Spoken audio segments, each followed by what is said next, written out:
Hello and welcome everyone to Sage Advice. I'll be your host, Saigan, and this is a series of Dragon Quest guides and walkthroughs. These videos assume you are brand new to the series and JRPGs in general. The strategies I'm offering might not be the fastest or the most optimized, but they will allow for a relatively painless playthrough of the game if that's what you're after.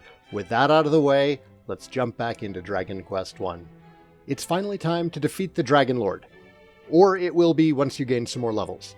I like to go south of Damdara to the coast and fight in the hills. You can kill the enemies here in one hit, and you'll occasionally manage to kill metal slimes, which give a huge amount of XP in the remakes. If you're playing the original NES version of the game, metals aren't really worth the effort. Instead, you can fight the boss armor over and over again in Damdara, as he's a guaranteed encounter on his tile. Although you can definitely defeat the DragonLord as early as level 19, I would definitely recommend grinding to 21 first, since you're nearly promised victory at that level and it doesn't take that much longer.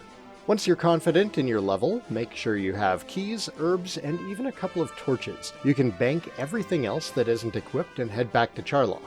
Follow the video or use the maps I've supplied in the video information and try to run from every fight, healing with herbs in between if you need to. The important thing is to save your MP for mid-heal while fighting the DragonLord.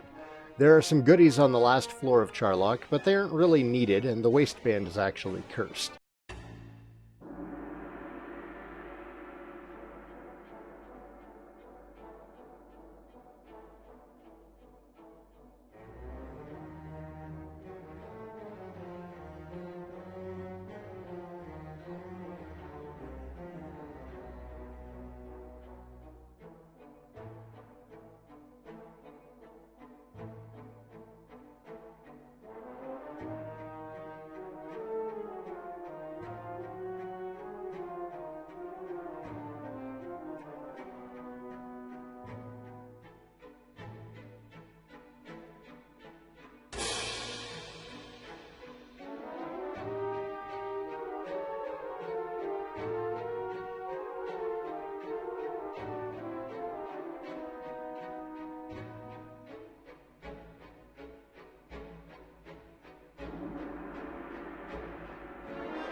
Challenge the DragonLord and avoid the Builder's timeline by turning down his offer for half the world.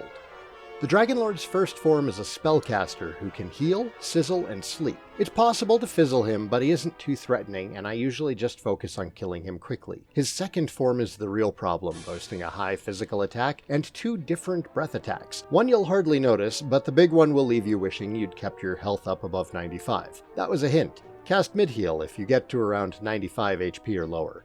If you win, you'll be awarded with the Orb of Light and left to explore a world free of monsters. You can visit different towns and see new dialogue from NPCs, or go straight back to the king to complete the game. I hope you all enjoyed this series and are looking forward to the next one. Sage Advice, a Dragon Quest II walkthrough.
A big shout out to my patrons who help keep the lights on here.